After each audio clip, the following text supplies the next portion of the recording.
ഈ ഒരു റിക്രൂട്ട്മെന്റിൽ ശരിക്കും 2 തരം മെഡിക്കൽസ് ആണ്. ഇനിഷ്യൽ മെഡിക്കൽസും അതുപോലെ ഫൈനൽ മെഡിക്കൽസും ഉണ്ട്. അടുത്തതായിട്ട് നിങ്ങൾ മെഡിക്കൽസിനൊക്കെ പോകുമ്പോൾ ശ്രദ്ധിക്കേണ്ട ഒരു കാര്യമാണ്. ഒന്നാമത്തെ ഡൗട്ട് ഇതായിരുന്നു, നല്ല ടെക്സ്റ്റ് ബുക്ക് ഏതാണ് എന്നുള്ളത്.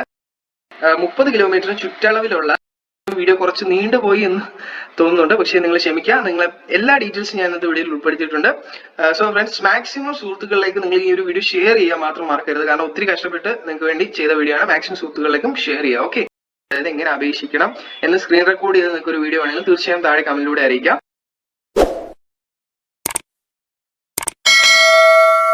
എക്സാം ബുക്സ് സജസ്റ്റ് ചെയ്യാമോ? അഡ്മിറ്റ് കാർഡ് കിട്ടുമോ? ഫീ അടയ്ക്കണോ? അതുപോലെ തന്നെ എങ്ങനെ അപേക്ഷിക്കാം? ലാസ്റ്റ് ഡേറ്റ് എന്നാണ്? എങ്ങനെ നിങ്ങൾക്ക് അപേക്ഷിക്കാം? ഫോൺ വഴി അപേക്ഷിക്കാൻ കഴിയുമോ? കേരളത്തിൽ എക്സാം സെന്റർ ഉണ്ടോ? ചെസ്റ്റ് വെയിറ്റിന് പ്രപ്പോർഷണൽ എന്ന് വെച്ചാൽ എന്താണ്? അപ്ലൈ ചെയ്യുമ്പോൾ ഡോക്യുമെന്റ്സ് എന്തൊക്കെ വെക്കണം? അതുപോലെ നെഗറ്റീവ് മാർക്കിങ്സ് ഉണ്ടോ? DBയിൽ ഡൊമസ്റ്റിക് ബ്രാഞ്ചിൽ നോപ്നി പ്രോബ്ലം ഉണ്ടോ? ഗേൾസിന് അപേക്ഷിക്കാൻ കഴിയുമോ? സൈറ്റ് എറർ ഉണ്ടാകുമോ? 10 ഡൗട്ടുകളാണ് മെയിൻ ആയിട്ടും ഇന്ത്യൻ കോസ്റ്റ് ഗാർഡിന്റെ നാവിക് ഡൊമസ്റ്റിക് ബ്രാഞ്ച് അതുപോലെ തന്നെ നാവിക് GD യാന്ത്രികിലേക്ക് ഉള്ള പുതിയ റിക്രൂട്ട്മെന്റ് നോട്ടിഫിക്കേഷന്റെ വീഡിയോ ഇട്ടപ്പോൾ വന്നിട്ടുള്ള മെയിൻ 10 ഡൗട്ട്സുകൾ ഇതൊക്കെയാണ്. അപ്പൊ ഇന്നത്തെ വീഡിയോയിൽ ഈ 10 ഡൗട്ടുകളും വീഡിയോയുടെ അവസാനത്തോളം ക്ലിയർ ചെയ്യുന്നതായിരിക്കും. വീഡിയോയുടെ അവസാനം വരെ കണ്ട് നിങ്ങൾ മനസ്സിലാക്കുകയാണെങ്കിൽ 10 ഡൗട്ടുകളും ക്ലിയർ ചെയ്യുന്നതായിരിക്കും. അതുകൂടാതെ ഇന്നത്തെ വീഡിയോ എന്ന് പറയുന്നത് എക്സ്പ്ലനേഷൻ വീഡിയോ ആണ്. 4 സ്റ്റേജസ്, സെലക്ഷൻ പ്രൊസീജിയർ നടക്കുന്ന 4 സ്റ്റേജസും വളരെ കൃത്യമായിട്ട് സ്റ്റെപ്പ് ബൈ സ്റ്റെപ്പ് ആയിട്ട് നിങ്ങൾക്ക് കാര്യങ്ങൾ മനസ്സിലാക്കി തരുന്നുണ്ട്. അതുപോലെ എക്സാം ഫീ, എക്സാം സിറ്റികൾ ഏതൊക്കെയാണ്, ലിസ്റ്റ് ഓഫ് ഡോക്യുമെന്റ്സ്, എന്തൊക്കെ ഡോക്യുമെന്റ്സ് ആണ് നിങ്ങളുടെ കയ്യിൽ കരുതേണ്ടത്, മെഡിക്കൽ സ്റ്റാൻഡേർഡ്സ് എങ്ങനെയാണ്. ഇതിൽ ചെറിയ വ്യത്യാസങ്ങളുണ്ട്. മെഡിക്കൽ 2 മെഡിക്കൽ ഇവിടെ പറയുന്നുണ്ട്, ഒരു ഇനീഷ്യൽ മെഡിക്കലും ഒരു ഫൈനൽ മെഡിക്കലും. അപ്പൊ അതിനെ പറ്റിയുള്ള കുറച്ച് ഇമ്പോർട്ടന്റ് ഡീറ്റെയിൽസ്, അതുപോലെ ട്രെയിനിങ് എങ്ങനെയായിരിക്കും, പ്രൊമോഷൻസ് ഇതുവരെയൊക്കെയാണ്. ഇത്രയും കാര്യങ്ങൾ, അതായത് ഇന്ത്യൻ കോസ്റ്റ് ഗാർഡിന്റെ ഈ പുതിയ എൻട്രിയുടെ എല്ലാ ഡീറ്റെയിൽസും അടങ്ങിയ ഒരു വീഡിയോ ആണ്. വീഡിയോ നിങ്ങൾ അവസാനം വരെ കണ്ട് മനസ്സിലാക്കണം. വീഡിയോ കുറച്ച് ലെങ്തി ആവാൻ ചാൻസ് ഉണ്ട്, കാരണം ഞാൻ ഇപ്പൊ ഇൻട്രോ എടുക്കുമ്പോൾ തന്നെ എനിക്ക് മനസ്സിലാവുന്നുണ്ട്. കാരണം ഇത്രയും കാര്യങ്ങൾ പറയണമെങ്കിൽ കുറച്ച് സമയം എടുക്കണം. അപ്പോൾ നിങ്ങൾ ക്ഷമയോടെ വീഡിയോ അവസാനം വരെ കണ്ട് മനസ്സിലാക്കുക. വീഡിയോ അവസാനം വരെ കണ്ടതിന് ശേഷമായിട്ട് ഡൗട്ടുകൾ തോന്നുകയാണെങ്കിൽ തീർച്ചയായും കമന്റിലൂടെ ചോദിക്കാൻ മറക്കണ്ട. നിങ്ങളുടെ കമന്റുകൾക്ക് റിപ്ലൈ ഞാൻ ഒരുപക്ഷെ ആ ഒരു ടൈം തന്നില്ലെങ്കിലും അടുത്ത വീഡിയോയിൽ ഇതുപോലെ ഞാൻ കമന്റുകൾ ക്ലിയർ ചെയ്യുന്നുണ്ട്. അപ്പോൾ നിങ്ങൾ ചാനൽ ഡെയിലി ഫോളോ ചെയ്യാൻ ശ്രമിക്കുക. ചാനൽ ആദ്യമായിട്ട് കാണുന്നത് സബ്സ്ക്രൈബ് ചെയ്യുക, തൊട്ടടുത്തുള്ള ബെല്ലൈക്കൻ എനേബിൾ ചെയ്യാൻ മറക്കണ്ട. താഴെ ഡിസ്ക്രിപ്ഷനിൽ ഒരു വാട്സ്ആപ്പ് ഗ്രൂപ്പിംഗ് ഉണ്ട്, നിങ്ങൾ ജോയിൻ ചെയ്യുകയാണെങ്കിൽ ഏറ്റവും പുതിയ ജോബ് ന്യൂസ് നിങ്ങൾക്ക് അവിടെ നിന്ന് ലഭിക്കുന്നതായിരിക്കും. വീഡിയോ തീർച്ചയായും നിങ്ങൾ ലൈക്ക് ചെയ്യുക. ഇപ്പോൾ തന്നെ മറക്കാതെ തന്നെ ലൈക്ക് ചെയ്യാൻ ശ്രമിക്കുക. സോ ഫ്രണ്ട്സ്, നമുക്ക് ഡീറ്റെയിൽ ആയിട്ടുള്ള വീഡിയോയിലേക്ക് പോകാം. ആദ്യമായിട്ട് തന്നെ സെലക്ഷൻ പ്രൊസീജിയേഴ്സിനെ കുറിച്ച് സംസാരിക്കാം. സെലക്ഷൻ പ്രൊസീജിയറിലെ ആദ്യത്തേത് എക്സാമിനേഷൻ ആണ്, റിട്ടേൺ എക്സാമിനേഷൻ ആണ്. ഓക്കെ, അപ്പോൾ ആ ഒരു റിട്ടേൺ എക്സാമിനേഷന്റെ കാര്യങ്ങൾ പറയുന്നതിന് മുമ്പായിട്ട് സെക്ഷൻ 1, 2, 3, 4, 5 എന്താണെന്ന് പറഞ്ഞു മനസ്സിലാക്കി തരാം. അത് മനസ്സിലായെങ്കിൽ മാത്രമേ നിങ്ങൾക്ക് സ്റ്റേജ് 1 എന്തൊക്കെയാണ് എന്ന് നിങ്ങൾക്ക് മനസ്സിലാകുകയുള്ളൂ. അപ്പോൾ ഇവിടെ നിങ്ങൾ കാണുന്നത് പോലെ details of examination, maximum mark 60 മാർക്കാണ് സെക്ഷൻ 1. ടൈം 45 മിനിറ്റ്സും ടോട്ടൽ നമ്പർ ഓഫ് ക്വസ്റ്റ്യൻസ് 60 ആണ്. അതിൽ മാർക്ക് അലോക്കേറ്റ് ചെയ്തിരിക്കുന്നത് maths 20 questions, science 10 questions, English 15 questions, reasoning 10 questions, GK 5 questions. Okay, പിന്നെ പാസിംഗ് മാർക്ക് മറ്റു കാര്യങ്ങളൊക്കെ ഇവിടെ പറയുന്നുണ്ട്. 30 ആണ് UR EWS OBC കാറ്റഗറിക്ക്, 27 ആണ് SC ST കാറ്റഗറിക്ക്. സിലബസ് 10ാം ക്ലാസ് മാത്രമായിരിക്കും. ഓക്കെ, ഇനി സെക്ഷൻ 2 നോക്കുകയാണെങ്കിൽ മാക്സിമം 50 മാർക്സ് ആയിരിക്കും. അതുപോലെ ടൈം അരമണിക്കൂറായിരിക്കും. ടോട്ടൽ നമ്പർ ഓഫ് ക്വസ്റ്റ്യൻസ് 50 ആയിരിക്കും. മാത്സ് ഫിസിക്സ് 25 ക്വസ്റ്റ്യൻസ് വെച്ച് വരും. 20 മാർക്കാണ് UR EWS OBC കാൻഡിഡേറ്റ്സിന്, 17 മാർക്കാണ് SC ST കാൻഡിഡേറ്റ്സിന് പാസിംഗ് മാർക്ക് പറഞ്ഞിട്ടുള്ളത്.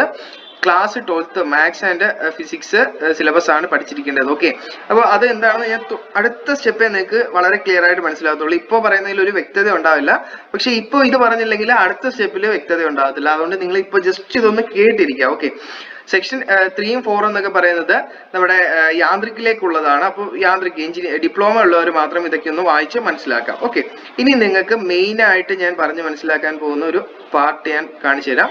അതായത് സ്റ്റേജ് 1 റിട്ടേൺ എക്സാമിനേഷൻ. ഇനിയാണ് നിങ്ങൾക്ക് കാര്യം മനസ്സിലാകുന്നത്. നാവിക് DB നാവിക് ഡൊമസ്റ്റിക് ബ്രാഞ്ചിലേക്ക് സെക്ഷൻ 1 ആണ്. സെക്ഷൻ 1 എന്താണെന്ന് നിങ്ങൾക്ക് വ്യക്തമായിട്ട് ഞാൻ പറഞ്ഞു തന്നു. സെക്ഷൻ 1 എന്ന് വെച്ച് കഴിഞ്ഞാൽ 60 മാർക്സ് ആയിരിക്കും, 45 മിനിറ്റ് ആയിരിക്കും, 60 ക്വസ്റ്റ്യൻ ആയിരിക്കും, 20 maths question, 10 science question, 15 English question, reasoning 10 question, GK 5 question. 10ാം class syllabus ആയിരിക്കും. ഇപ്പൊ നിങ്ങൾക്ക് കുറച്ചുകൂടെ കാര്യങ്ങൾ ക്ലിയർ ആയി എന്ന് വിശ്വസിക്കുന്നു. ഇനി നാവിക് GD, ഇപ്പൊ നിങ്ങൾക്ക് ഇവിടെ ഈ ഒരു കാര്യം നിങ്ങൾക്ക് മനസ്സിലായെന്ന് വിശ്വസിക്കുന്നു. ഇതിൽ 10ാം ക്ലാസ് ബേസിലുള്ള ക്വസ്റ്റ്യൻസ് ആയിരിക്കും സെക്ഷൻ 1 വരിക എന്ന് ഇവിടെ വ്യക്തമായിട്ട് പറഞ്ഞിട്ടുണ്ട്. ഈ ഒരു ഭാഗത്ത് കണ്ടോ, ക്ലാസ് 10 സിലബസ്. ഓക്കെ, അപ്പൊ ക്ലാസ് 10 സിലബസ് ആണ് നാവിക് DBയുടെ റിട്ടേണിൽ വരുന്നത്. ഓക്കെ, 30 മാർക്കാണ് UR EWS. അത് ഞാൻ ഓൾറെഡി പറഞ്ഞത്, ഇവിടെ പറഞ്ഞതുപോലെ UR കാൻഡിഡേറ്റ്സിന് ഇങ്ങനെയാണ്. നാവിക് GD +2 യോഗ്യതയാണ്. കഴിഞ്ഞ വീഡിയോയിൽ ഞാൻ തെറ്റിച്ചൊന്ന് പറഞ്ഞു 10ാം ക്ലാസ് എന്ന്, പക്ഷേ സ്ക്രീനിൽ കാണിച്ച +2 എന്നാണ്. അപ്പൊ നിങ്ങൾ അത് ക്ഷമിക്കുക. +2 സയൻസ് പഠിച്ചവർക്കാണ് നാവിക് GDയിലേക്ക് അപേക്ഷിക്കാൻ അവസരം. സെക്ഷൻ 1ഉം 2ഉമാണ് നിങ്ങൾ കടക്കേണ്ടത്. റിട്ടേൺ എക്സാമിൽ സെക്ഷൻ 1ഉം 2ഉം നിങ്ങൾക്ക് എഴുതേണ്ടതായിട്ട് വരും. ഇനി നമുക്ക് സെക്ഷൻ 1, 2 എന്താണെന്ന് നോക്കാം. സെക്ഷൻ 1 എന്താണെന്ന് ഞാൻ പറഞ്ഞു, ജസ്റ്റ് നാവിക് DBക്ക് വേണ്ടുന്നതും അതുപോലെ സെക്ഷൻ 2ഉം. അപ്പൊ ഇത് 1ഉം 2ഉം കൂടെ ചേർന്നാണ് നാവിക് GDയുടെ സെലക്ഷൻ. മനസ്സിലാക്കുക, സെക്ഷൻ 1ഉം 2ഉം എക്സാമിനേഷനുള്ള ടോപ്പിക്സ് ഇത്രയും ആണ്. 50 മാർക്കിന്റെ ക്വസ്റ്റ്യൻ, അതുപോലെ അടുത്ത 60 മാർക്കിന്റെ ക്വസ്റ്റ്യൻ, അങ്ങനെ 110 മാർക്കിന്റെ ക്വസ്റ്റ്യൻ. അങ്ങനെ എഴുതിയാൽ മാത്രമേ നിങ്ങൾക്ക് നാവിക് GD പാസ് ആകുകയുള്ളൂ. ഇതാ കണ്ടോ, സെക്ഷൻ 1 and 2. ഓക്കെ, ഇനി അത് പാസിംഗ് പെർസെന്റേജ് മാർക്ക് പറഞ്ഞിട്ടുണ്ട് 50. അത് തൊട്ടായിട്ട് നമ്മൾ സംസാരിച്ച കാര്യങ്ങൾ തന്നെയാണ്. പക്ഷെ സെക്ഷൻ 1 and 2 നിങ്ങൾ കടന്നെങ്കിൽ മാത്രമേ നിങ്ങൾക്ക് നാവിക് GD ഓക്കെ ആവത്തുള്ളൂ. ഓക്കെ, യാന്ത്രിക് വിളിച്ചിട്ടുണ്ട്. ഇത് ഡിപ്ലോമ ഉള്ളവർക്കാണ്. അപ്പോൾ ഡിപ്ലോമ ഉള്ളവർ അതൊന്ന് ജസ്റ്റ് നോക്കി മനസ്സിലാക്കണം. ക്ഷമയോടെ നിങ്ങൾ അത് നോക്കി മനസ്സിലാക്കുക. കാരണം അതും കൂടെ പറയുകയാണെങ്കിൽ വീഡിയോ ഒരു 15 മിനിറ്റിൽ നീളാൻ ചാൻസ് ഉണ്ട്. അതുകൊണ്ട് ഞാൻ അതിന്റെ കാര്യം കുറച്ചൊന്ന് പിന്നോട്ട് വലിക്കുകയാണ്. ഓക്കെ, അടുത്തതായിട്ട് സെക്ഷൻ സെക്ഷൻ 3, 4, 5 ഒക്കെ പറയുന്നുണ്ട്. അതൊക്കെ യാന്ത്രികനായിട്ടുള്ളതാണ്. സെക്ഷൻ 1, 2 മാത്രം നമ്മൾ ശ്രദ്ധിച്ചാൽ മതി. 10ാം ക്ലാസ് +2 ഉള്ളവർ അതൊന്ന് ശ്രദ്ധിച്ചാൽ മതി. ഓക്കെ, അടുത്തതായിട്ട് നമ്മൾ പോകാൻ പോകുന്നത് സ്റ്റേജ് 2 ക്രൈറ്റീരിയയിലേക്കാണ്. സ്റ്റേജ് 2 എന്ന് പറയുന്നത് കമ്പ്യൂട്ടർ ബേസ്ഡ് എക്സാമിനേഷൻ, അതായത് കമ്പ്യൂട്ടർ ബേസ്ഡ് എക്സാമിനേഷൻ ശേഷമായിട്ടുള്ള ഫിസിക്കലും അതുപോലുള്ള കുറെ കാര്യങ്ങളാണ് സ്റ്റേജ് 2ൽ പറയുന്നത്. സ്റ്റേജ് 1ൽ കമ്പ്യൂട്ടർ ബേസ്ഡ് എക്സാമിനേഷൻ എഴുതി മറ്റു കാര്യങ്ങളെല്ലാം എഴുതി നിങ്ങൾ പാസ്സായി, നിങ്ങൾക്ക് അഡ്മിറ്റ് കാർഡും കുറെ കാര്യങ്ങളെല്ലാം കിട്ടി, എല്ലാം സെറ്റായി, നിങ്ങൾ പാസ്സായി, ഷോർട്ട് ലിസ്റ്റിൽ പേര് വന്നു എന്നുണ്ടെങ്കിൽ നിങ്ങൾക്ക് സെക്കൻഡ് ആയിട്ടുള്ള കാര്യങ്ങളിലേക്ക് കടക്കാം. സെക്കൻഡ് സ്റ്റേജ് പ്രൊസീജിയറിൽ ഫിസിക്കൽ ടെസ്റ്റ് ആണ് ആദ്യമായിട്ടുണ്ടാകും. ഞാൻ കഴിഞ്ഞ വീഡിയോയിൽ പറഞ്ഞിട്ടുണ്ടായിരുന്നു. അപ്പോൾ മറ്റൊരു കാര്യം മറന്നുപോയി, കഴിഞ്ഞ വീഡിയോയിലാണ് ഇതിന്റെ ബേസിക് ക്വാളിഫിക്കേഷൻ, ഇതിന്റെ ഏജ് ലിമിറ്റ്, മറ്റു കാര്യങ്ങൾ ബേസിക് ആയിട്ടുള്ള ഡീറ്റെയിൽസ് ആ ഒരു വീഡിയോയിലാണ്. അപ്പോൾ നിങ്ങൾ ആ വീഡിയോ കാണാതെ ഈ വീഡിയോ കാണുകയാണെങ്കിൽ മേ ബി അണ്ടർസ്റ്റാൻഡ് ചെയ്യാൻ പാടായിരിക്കാം. അപ്പോൾ നിങ്ങൾക്ക് താഴെ ഡൗട്ടുകൾ നിങ്ങൾ ഈ കമന്റിലൂടെ ചോദിക്കുമ്പോഴും ആ ഒരു വീഡിയോ, ബേസിക് ആയിട്ടുള്ള വീഡിയോ ഒന്ന് കാണുക. കാരണം അതിനകത്ത് കുറെ ബേസിക് ആയിട്ടുള്ള ഡീറ്റെയിൽസ് പറഞ്ഞിട്ടുണ്ട്. ഓക്കെ, ക്ലിയർ ആയി എന്ന് വിശ്വസിക്കുന്നു. കാരണം പല വീഡിയോസിലും ഞാൻ ആ വീഡിയോയുടെ 2ാമത്തെ മിനിറ്റ് പറയുന്ന കാര്യം തന്നെ നിങ്ങൾ കമന്റിലൂടെ ചോദിക്കുന്നുണ്ട് പലരും. അതിനർത്ഥം നിങ്ങൾ 2 മിനിറ്റ് പോലും വീഡിയോ കാണുന്നില്ല എന്നുള്ളതിനെ പറ്റിയിട്ടാണ്. അപ്പോൾ നിങ്ങൾ വീഡിയോ അവസാനം വരെയും കാണുക. ശേഷമായിട്ട് ഇതിനെപ്പറ്റി ബേസിക് ഡീറ്റെയിൽ അടങ്ങിയ വീഡിയോ ഞാൻ ചെയ്തിട്ടുണ്ട്, അതൊന്ന് ജസ്റ്റ് പോയി കാണുക. അപ്പം സെലക്ഷൻ പ്രൊസീജിയറിന്റെ 2ാമത്തെ സ്റ്റേജിൽ ആദ്യമായിട്ട് ഫിസിക്കൽ ആയിരിക്കും ഉണ്ടാകുക. 1.6 kilometre in 7 minutes, 20 squats up, 10 push-ups. Okay, ഇനി രണ്ടാമതായിട്ട് ഡോക്യുമെന്റ് വെരിഫിക്കേഷൻ ആയിരിക്കും. ഇത് സ്റ്റെപ്പ് 1ല് അല്ല, സ്റ്റേജ് 2ല് ഒരു ഇനിഷ്യൽ ഡോക്യുമെന്റ് വെരിഫിക്കേഷൻ എന്ന് വേണമെങ്കിൽ പറയാം.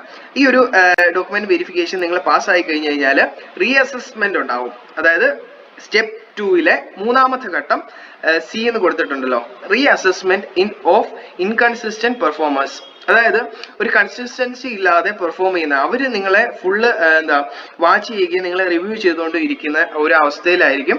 അപ്പൊ ആ ടൈമിൽ നിങ്ങൾക്ക് ഒരു കൺസിസ്റ്റൻസി ഇല്ല, അല്ലെങ്കിൽ നിങ്ങൾക്ക് എവിടേക്കോ എന്തൊക്കെയോ പ്രോബ്ലംസ് അവർ ഫീൽ ചെയ്യുകയാണെങ്കിൽ ആ ടൈമിൽ നിങ്ങളെ അവിടുന്ന് അവർ ജസ്റ്റ് ജഡ്ജ് ചെയ്യാനായിട്ട് ശ്രമിക്കും. ഓക്കെ, അങ്ങനെ ഒരു പ്രൊസീജിയർ അവിടെ പറയുന്നുണ്ട്. അപ്പൊ ആ വഴി നിങ്ങളെ ടെർമിനേറ്റ് ചെയ്യാനും ചാൻസ് ഉണ്ട്.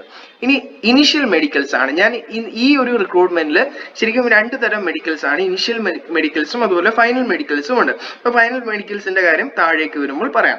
ഇപ്പോൾ D നോക്കുകയാണെങ്കിൽ ഇനിഷ്യൽ മെഡിക്കൽ എക്സാമിനേഷൻ ആണ്. അതായത് നിങ്ങൾ പെർമനന്റ് അൺഫിറ്റ് ആണെങ്കിൽ 21 ദിവസത്തിനുള്ളിൽ മെഡിക്കൽ അപ്പീൽ അത് കംപ്ലീറ്റ് ആവും. അതുപോലെ 42 ദിവസത്തിനുള്ളിൽ നിങ്ങൾ ടെമ്പററി അൺഫിറ്റ് ആണെങ്കിൽ നിങ്ങൾക്ക് അത് റീമെഡിക്കൽ ചെയ്യാവുന്നതാണ്. ഓക്കെ, അപ്പൊ മെഡിക്കലിന്റെ കാര്യങ്ങൾ എല്ലാവർക്കും അറിയാവുന്ന കാര്യങ്ങൾ തന്നെയാണ്. അപ്പൊ അതിനെപ്പറ്റി അധികം സംസാരിക്കണമെന്ന് തോന്നുന്നില്ല. സ്റ്റേജ് 3 എന്ന് പറയുന്നത് ഓൾ ഇന്ത്യ മെറിറ്റ് ലിസ്റ്റ് ഇടും. ഓക്കെ, ഫസ്റ്റ് 2 സ്റ്റേജസിൽ നിങ്ങളെ സെലക്ട് ചെയ്ത ശേഷമായിട്ട് final all India merit list ഇടും. ഓക്കെ, ഫൈനൽ മെഡിക്കൽസും ഉൾപ്പെടെയാണ്, അതായത് INS ചിൽക്കയിൽ വെച്ചിട്ടുള്ള ഫൈനൽ മെഡിക്കൽസും ഉൾപ്പെടെയാണ് അവര് കണക്കിലിടുക. അതുപോലെ തന്നെ 1 മുതൽ 2 ദിവസം വരെ സ്റ്റേജ് 3 പ്രോസസ്സ് കണ്ടിന്യൂ ആകും.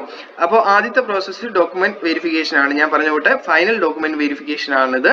അടുത്തതായിട്ട് ഫൈനൽ മെഡിക്കൽസ് ആണ്. അറ്റ് INS ടിൽക്കയിൽ വെച്ചിട്ട് ഫൈനൽ മെഡിക്കൽസും നിങ്ങൾക്ക് അവിടെ വെച്ച് കമ്പൽസറി ആയിട്ട് അവർ ചെക്ക് ചെയ്യും.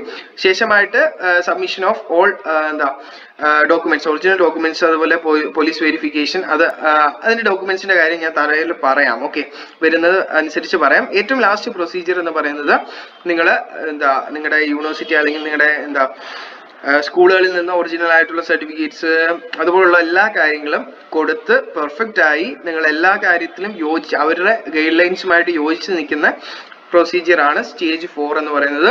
സ്റ്റേജ് 4 കൂടി തന്നെ നിങ്ങളുടെ എല്ലാ സെലക്ഷൻ പ്രൊസീജിയേഴ്സും കംപ്ലീറ്റ് ആവുകയാണ്. ഞാൻ വിശ്വസിക്കുന്നു സ്റ്റേജ് 1, സ്റ്റേജ് 2, സ്റ്റേജ് 3, സ്റ്റേജ് 4 4 കാര്യങ്ങളും നിങ്ങൾക്ക് വളരെ പക്കായിട്ട് ക്ലിയർ ആയി എന്ന് വിശ്വസിക്കുന്നു. ക്ലിയർ ആയി എന്നുണ്ടെങ്കിൽ തീർച്ചയായും താഴെ ഒന്ന് കമന്റ് ചെയ്യുക ക്ലിയർ ആയി എന്ന്. ഓക്കെ, അടുത്തതായിട്ട് എക്സാമിനേഷൻ ഫീയുടെ കാര്യം ഒന്ന് നോക്കാം. 250 രൂപയാണ്. SC ST കാർക്ക് ഫീസ് ഇല്ല. ഓക്കെ, അടുത്തതായിട്ട് ലിസ്റ്റ് ഓഫ് ഡോക്യുമെന്റ്സ് ആണ്, വളരെ ഇമ്പോർട്ടന്റ് ആണ്, ശ്രദ്ധിക്കുക. സ്റ്റേജ് 1 പ്രൊസീജിയറിൽ coloured print out of admit കാർഡിന്റെ കളേർഡ് പ്രിന്റ് ഔട്ട് ആണ് വേണ്ടത്. ഓക്കെ, രണ്ടാമതായിട്ട് photo ID as mentioned on ആപ്ലിക്കേഷനിൽ മെൻഷൻ ചെയ്തേക്കുന്ന പോലെ ഫോട്ടോ ID വേണം. SC ST കാൻഡിഡേറ്റ്സ് ആണെങ്കിൽ അവരുടെ കാസ്റ്റ് തെളിയിക്കുന്ന മറ്റു കാര്യങ്ങൾ വേണം. അതുപോലെ തന്നെ 2 സെൽഫ് അറ്റസ്റ്റ് ഫോട്ടോസ് വേണം. അതുപോലെ നിങ്ങൾക്ക് ട്രാവൽ അലവൻസ് വേണമെങ്കിൽ നിങ്ങളുടെ ട്രെയിൻ ടിക്കറ്റ് അല്ലെങ്കിൽ ബസ് ടിക്കറ്റ് അതിന്റെ കാര്യങ്ങൾ കാണിക്കണം. ഓക്കെ, ഫസ്റ്റ് കാര്യങ്ങൾ ലിസ്റ്റ് ഓഫ് ഡോക്യുമെന്റ്സ് നിങ്ങൾക്ക് അത് ഇത്രയും മതിയാകും. ഇത്രയും കാര്യങ്ങൾ ഉണ്ടെങ്കിൽ നിങ്ങൾക്ക് ഫസ്റ്റ് സ്റ്റേജിലെ ഡോക്യുമെന്റ്സ് കംപ്ലീഷൻ ആകും. രണ്ടാമതായിട്ടുള്ള സ്റ്റേജുകളിലെ കാര്യങ്ങൾ നിങ്ങൾ രണ്ടാമത്തെ സ്റ്റേജുകൾ സെലക്ട് ആവുകയാണെങ്കിൽ നോക്കി മനസ്സിലാക്കിയാൽ മതിയാകും. സ്റ്റാറ്റിക്സ് നോക്കുകയാണെങ്കിൽ ഇന്നലെ വീഡിയോയിൽ ഡൗട്ട് ഒത്തിരി പേര് ചോദിച്ചതാണ്. അതായത് ഹൈറ്റ് പറയുന്നുണ്ട് 157 ആണ്. ചെസ്റ്റ് മിനിമം എക്സ്പാൻഷൻ 5 പറയുന്നുണ്ട്. പക്ഷെ പ്രപ്പോർഷനേറ്റ് എന്ന് പറയുന്നുണ്ട്. പക്ഷെ ഇവിടെ കൃത്യമായിട്ട് ഒരു അളവ് പറഞ്ഞിട്ടില്ല. ചെസ്റ്റ് ബോഡിക്ക് പ്രപ്പോർഷണൽ ആയിരിക്കണം, വെയിറ്റും അതുപോലെ തന്നെ ഹൈറ്റിന് പ്രപ്പോർഷണൽ ആയിരിക്കണം. അപ്പൊ ഇതുകൊണ്ട് ഞാൻ മനസ്സിലാക്കുന്ന കാര്യങ്ങൾ ഞാൻ നിങ്ങൾക്കൊന്ന് ഷെയർ ചെയ്യാം. അതായത് നിങ്ങളിപ്പം എല്ലാവരുടെയും ബോഡിക്ക് BMI എന്ന് പറഞ്ഞൊരു മാസ് ഉണ്ട്, അതായത് ബോഡി മാസ് ഇൻഡെക്സ്. അത് ഞാൻ പല വീഡിയോസിലും പറഞ്ഞിട്ടുള്ളത്. നിങ്ങൾക്ക് ഇപ്പൊ ഗൂഗിളിൽ കയറിയിട്ട് just body mass index calculator എന്നൊന്ന് സെർച്ച് ചെയ്യുകയാണെങ്കിൽ നിങ്ങൾക്ക് ഒരു കാൽക്കുലേറ്റർ കിട്ടും. അപ്പൊ അവിടെ നിങ്ങൾക്ക് ഹൈറ്റ് അടിക്കാം, അതുപോലെ തന്നെ നിങ്ങളുടെ വെയിറ്റും അടിക്കാം. അപ്പൊ നിങ്ങൾ അതൊന്ന് സെർച്ച് ചെയ്യുമ്പോൾ നിങ്ങൾക്ക് 18നും 22, 23നും ഇടയ്ക്ക് ഒരു വാല്യൂ വരുവാണെങ്കിൽ നിങ്ങളുടെ ഹൈറ്റ് വെയിറ്റിന് പ്രൊപ്പോർഷണൽ ആണ്. ഓക്കെ, അതുപോലെ ചെസ്റ്റും ഓൾമോസ്റ്റ് പ്രൊപ്പോർഷണൽ ആയിരിക്കും. അപ്പോൾ അത് നിങ്ങൾ ഒരു 18നും 23നും ഇടയ്ക്ക് വരുവാണെങ്കിൽ 20ഉം 21, 22 ഒക്കെ ആണെങ്കിൽ ഏറ്റവും ബെസ്റ്റ് ആണ്. അപ്പൊ ആ ഒരു അളവിന് ഇടയ്ക്ക് വരികയാണെങ്കിൽ തീർച്ചയായിട്ടും നിങ്ങളുടെ ബോഡി ഹൈറ്റിന് വെയിറ്റിന് പ്രൊപ്പോർഷണൽ ആണ് എന്ന് നിങ്ങൾക്ക് മനസ്സിലാക്കാം. ഓക്കെ, ഈ ഒരു കാര്യം നിങ്ങൾ ക്ലിയർ ആയി എന്ന് വിശ്വസിക്കുന്നു. അടുത്തതായിട്ട് നിങ്ങൾ മെഡിക്കൽസിനൊക്കെ പോകുമ്പോൾ ശ്രദ്ധിക്കേണ്ട ഒരു കാര്യമാണ് നിങ്ങളുടെ ചെവിയിലെ വാക്സ് റിമൂവ് ആയിരിക്കണം. അതുപോലെ തന്നെ ടീത്ത് നല്ല രീതിയിൽ വ്യക്തമായിട്ടുള്ള ടീത്ത് ആയിരിക്കണം. ഓക്കെ, ക്ലിയർ ടീത്ത് ആയിരിക്കണം. അപ്പൊ ആ ഒരു കാര്യം നിങ്ങൾ ഇവിടെ ശ്രദ്ധിക്കാതെ പോയി കഴിഞ്ഞാൽ നിങ്ങൾക്ക് മെഡിക്കൽ 2 വട്ടം ഉണ്ട്, 2 വട്ടവും മേ ബി റിജക്റ്റ് ആവും. ഓക്കെ, അടുത്തതായിട്ട് ഹൈറ്റ് റിലാക്സേഷൻസും മറ്റു കാര്യങ്ങളൊക്കെ നിങ്ങൾക്ക് അപേക്ഷിക്കുക അല്ലെങ്കിൽ ആ ഒരു രീതിയിൽ നിങ്ങൾക്ക് എന്തെങ്കിലും മുൻഗണന ലഭിക്കണം എന്നുണ്ടെങ്കിൽ അതുമായിട്ട് റിലേറ്റ് ചെയ്ത സർട്ടിഫിക്കറ്റ് അല്ലെങ്കിൽ മറ്റു കാര്യങ്ങൾ മെഡിക്കൽ ഓഫീസറിനെ ബോധ്യപ്പെടുത്തണം. ഓക്കെ, ട്രെയിനിങ് നോക്കുകയാണെങ്കിൽ നാവിക് ജനറൽ ഡ്യൂട്ടിയും അതുപോലെ തന്നെ യാന്ത്രിക്കും ഓഗസ്റ്റ് 2021 ആരംഭിക്കും. അതുപോലെ NavIC domestic branch October 2021 INS ചിൽക്കയിൽ വെച്ചിട്ടായിരിക്കും ആരംഭിക്കുക. മറ്റു കാര്യങ്ങളൊക്കെ ഇവിടെ പറയുന്നുണ്ട്, അതൊന്നും അധികം പറയണമെന്ന് തോന്നുന്നില്ല. ഓക്കെ, അപ്പോൾ ജനറൽ ഗൈഡ് ലൈൻസ് എന്ന് പറഞ്ഞിട്ട് കുറെ കാര്യങ്ങൾ ഇവിടെ പറഞ്ഞിട്ടുണ്ട്. അത് നിങ്ങൾ ജസ്റ്റ് ഒന്ന് താഴെ ഡിസ്ക്രിപ്ഷനിൽ നിന്ന് PDF എടുത്ത് വായിച്ചു നോക്കുക. അടുത്തായിട്ട് പ്രൊമോഷന്റെ ഡീറ്റെയിൽസ് ആണ്. പ്രൊമോഷൻ നോക്കുകയാണെങ്കിൽ നിങ്ങൾക്ക് മുന്നോട്ട് കയറി പ്രാഥൻ അധികാരി അതുപോലെ പ്രാഥൻ സഹായക് എഞ്ചിനീയർ 47,600 രൂപയൊക്കെ സാലറി വരുന്ന പല കാര്യങ്ങളും ഉണ്ട്. അപ്പൊ ഇതൊരു പ്രൊമോഷന്റെ കാര്യം എന്ന് പറഞ്ഞിട്ട് ഇവിടെ ജസ്റ്റ് ഒന്ന് മെൻഷൻ ചെയ്യുന്നതേ ഉള്ളൂ. അതിനെ പറ്റി വലിയ ഡീറ്റെയിൽസ് ഇവിടെ ഒന്നും പറയുന്നില്ല. സോ നിങ്ങൾക്ക് അപേക്ഷ ജനുവരി 5-ാം തീയതി മുതൽ അപേക്ഷിച്ച് തുടങ്ങാം. അതുപോലെ 19 ജനുവരി 2021 വരെ അപേക്ഷിക്കാൻ കഴിയുകയുള്ളൂ. അപ്പൊ എങ്ങനെ അപേക്ഷിക്കണം എന്നൊരു വീഡിയോ വേണമെങ്കിൽ, അതായത് എങ്ങനെ അപേക്ഷിക്കണം എന്ന് സ്ക്രീൻ റെക്കോർഡ് ചെയ്ത് നിങ്ങൾക്ക് ഒരു വീഡിയോ വേണമെങ്കിൽ തീർച്ചയായും താഴെ കമന്റിലൂടെ അറിയിക്കാം. ഞാൻ ഈ പറഞ്ഞ 10 ഡൗട്ടുകൾ ഉണ്ടായിരുന്നു, ആദ്യത്തെ 10 ഡൗട്ടുകൾ. ഓക്കെ, ഒന്നാമത്തെ ഡൗട്ട് ഇതായിരുന്നു, നല്ല ടെക്സ്റ്റ് ബുക്ക് ഏതാണ് എന്നുള്ളത്. നല്ല ടെക്സ്റ്റ് ബുക്ക് ആമസോണിൽ ഞാൻ ചെക്ക് ചെയ്തായിരുന്നു. ടെക്സ്റ്റ് ബുക്ക് ഇങ്ങനെ ചെക്ക് ചെയ്ത കൂട്ടത്തിൽ ഇത് ജനറൽ ഡ്യൂട്ടിയുടെ വന്നിട്ടുണ്ട്. അപ്പൊ 245 രൂപയാണ് ആ ഒരു ടെക്സ്റ്റ് ബുക്കിന് വില. അരിഹിന്ദ് പബ്ലിക്കേഷൻസിന്റെ നല്ലൊരു ടെക്സ്റ്റ് ബുക്കാണ്.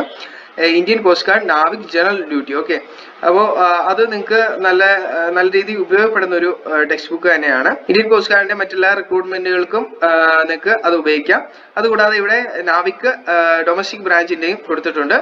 അപ്പോൾ ഇതും നിങ്ങൾക്ക് നല്ല രീതിയിൽ ഉപയോഗിക്കാൻ പറ്റുന്ന അരിൻ പബ്ലിക്കേഷന്റെ നല്ലൊരു ടെക്സ്റ്റ് ബുക്ക് ആണ്. ഓക്കെ, ഈ 2 ടെക്സ്റ്റ് ബുക്കുകളാണ് ഞാൻ പ്രിഫർ ചെയ്യുന്നത്. ഇതിന്റെ ലിങ്ക് താഴെ ഡിസ്ക്രിപ്ഷനിൽ കൊടുത്തിട്ടുണ്ട്.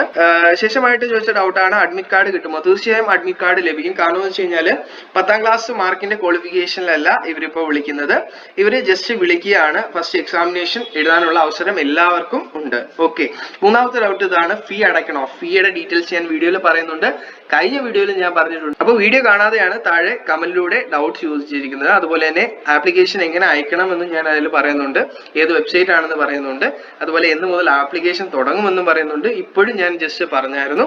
അപ്പോൾ മനസ്സിലായി എന്ന് വിശ്വസിക്കുന്നു. കേരളത്തിൽ എക്സാമിനേഷൻ സെന്റർ ഉണ്ടോ എന്ന് ഇവിടെ ഒഫീഷ്യൽ നോട്ടിഫിക്കേഷനിൽ പറഞ്ഞിട്ടുണ്ട്. നിങ്ങളുടെ വീടിന്റെ 30 കിലോമീറ്റർ ചുറ്റളവിൽ നിങ്ങൾ ആപ്ലിക്കേഷൻ സമർപ്പിക്കുമ്പോൾ നിങ്ങൾക്ക് ആ ഒരു ഓപ്ഷൻ കാണും. അവിടെ 30 കിലോമീറ്റർ ചുറ്റളവിലുള്ള ഏതെങ്കിലും ആപ്ലിക്കേഷൻ സെന്റർ ഉണ്ടെങ്കിൽ നിങ്ങൾക്ക് അവിടെ 5 ആപ്ലിക്കേഷൻ, അതായത് 5 സെന്റേഴ്സ് നിങ്ങളുടെ 30 കിലോമീറ്റർ ചുറ്റളവിൽ ഉണ്ട് എങ്കിൽ നിങ്ങൾക്ക് 5 സെന്റേഴ്സിൽ കൊടുക്കാം. അപ്പോൾ അവിടെ ഏതെങ്കിലും ഒന്നിലായിരിക്കും നിങ്ങൾക്ക് ലഭിക്കുക. ഇപ്പം ഏതെങ്കിലും ഒന്നേ ഉള്ളൂ നിങ്ങളുടെ 30 കിലോമീറ്റർ അകത്ത് എന്നുണ്ടെങ്കിൽ ആ ഒരു എക്സാമിനേഷൻ സെന്റർ നിങ്ങൾക്ക് സെലക്ട് ചെയ്യാം. ഇനി 30 കിലോമീറ്ററിനകത്ത് എക്സാമിനേഷൻ സെന്റർ ഇല്ല എങ്കിൽ പുറത്ത് ഏതെങ്കിലും ഉള്ളതിൽ നിങ്ങൾ പോയി എഴുതേണ്ടതായിട്ട് വരും. അപ്പോൾ അവിടെ നിങ്ങൾ ആപ്ലിക്കേഷൻ സമർപ്പിക്കുന്ന സമയത്ത് അവിടെ നോക്കിയാൽ മതി. അല്ലാതെ ഒഫീഷ്യൽ നോട്ടിഫിക്കേഷനിൽ ഇന്ന സ്ഥലം എന്നൊന്നും പറഞ്ഞിട്ടില്ല. ഓക്കെ, ചെസ്റ്റ് വെയിറ്റിന് പ്രൊപ്പോർഷണൽ അത് ഞാൻ പറഞ്ഞു കഴിഞ്ഞു. അപ്ലൈ ചെയ്യുമ്പോൾ ഡോക്യുമെന്റ്സ് അത് ഞാൻ പറഞ്ഞു. നെഗറ്റീവ് മാർക്ക് അത് ഇവിടെ സ്പെഷ്യലി മെൻഷൻ ചെയ്യുന്നില്ല, നെഗറ്റീവ് മാർക്കിന്റെ കാര്യം. അതുകൊണ്ട് തന്നെ നമുക്കൊന്നും പറയാൻ പറ്റില്ല. DBയിൽ നോക്ക് നീ പ്രോബ്ലം ഉണ്ടോ എന്ന് ചോദിച്ചിട്ടുണ്ട്. മെഡിക്കൽസിൽ അത് റിലേറ്റഡ് ആയിട്ടുള്ള മറ്റു കാര്യങ്ങളൊന്നും ഒഫീഷ്യൽ നോട്ടിഫിക്കേഷനിൽ വന്നിട്ടില്ല, കൊടുത്തിട്ടില്ല. ഗേൾസിന് അപേക്ഷിക്കാൻ കഴിയുമോ? ഇല്ല. ഈ നോട്ടിഫിക്കേഷൻ സ്റ്റാർട്ട് ചെയ്യുന്നത് തന്നെ ഫോർ ഇന്ത്യൻ മെൻ എന്ന് പറഞ്ഞിട്ടാണ്. അങ്ങനെ എന്തോ ആണ് സ്റ്റാർട്ട് ചെയ്യുന്നത്. ഓക്കെ, അതുകൊണ്ട് തന്നെ ഗേൾസിന് അപേക്ഷിക്കാൻ കഴിയില്ല. സൈറ്റ് എറർ ഉണ്ടാകുമോ? സൈറ്റ് എറർ ഒരു കാരണവശാലും ഉണ്ടാകാൻ ചാൻസ് ഇല്ല. കാരണം ഇപ്പൊ അവർ സൈറ്റ് മാറ്റിയിട്ടുണ്ട്. Join Indian coast guard .cdac.in എന്ന് പറയുന്ന വെബ്സൈറ്റ് വഴിയാണ് ഇപ്പോൾ അപേക്ഷിക്കാനൊക്കെ അവസരം ഉണ്ടാകുന്നത്. സോ ഇന്നത്തെ വീഡിയോയിൽ ഇത്രയും കാര്യങ്ങളാണ് ഉൾപ്പെടുത്തിയിരിക്കുന്നത്. വീഡിയോ തീർച്ചയായും നിങ്ങൾക്ക് ഉപകാരപ്പെട്ടു എന്ന് വിശ്വസിക്കുന്നു. വീഡിയോ കുറച്ച് നീണ്ടുപോയി എന്ന് തോന്നുന്നുണ്ട്, പക്ഷേ നിങ്ങൾ ക്ഷമിക്കുക. നിങ്ങളെ എല്ലാ ഡീറ്റെയിൽസും ഞാൻ ഇന്നത്തെ വീഡിയോയിൽ ഉൾപ്പെടുത്തിയിട്ടുണ്ട്. സോ ഫ്രണ്ട്സ്, മാക്സിമം സുഹൃത്തുക്കളിലേക്ക് നിങ്ങൾ ഈ ഒരു വീഡിയോ ഷെയർ ചെയ്യാൻ മാത്രം മറക്കരുത്. കാരണം ഒത്തിരി കഷ്ടപ്പെട്ട് നിങ്ങൾക്ക് വേണ്ടി ചെയ്ത വീഡിയോ ആണ്. മാക്സിമം സുഹൃത്തുക്കളിലേക്കും ഷെയർ ചെയ്യുക. ഓക്കെ.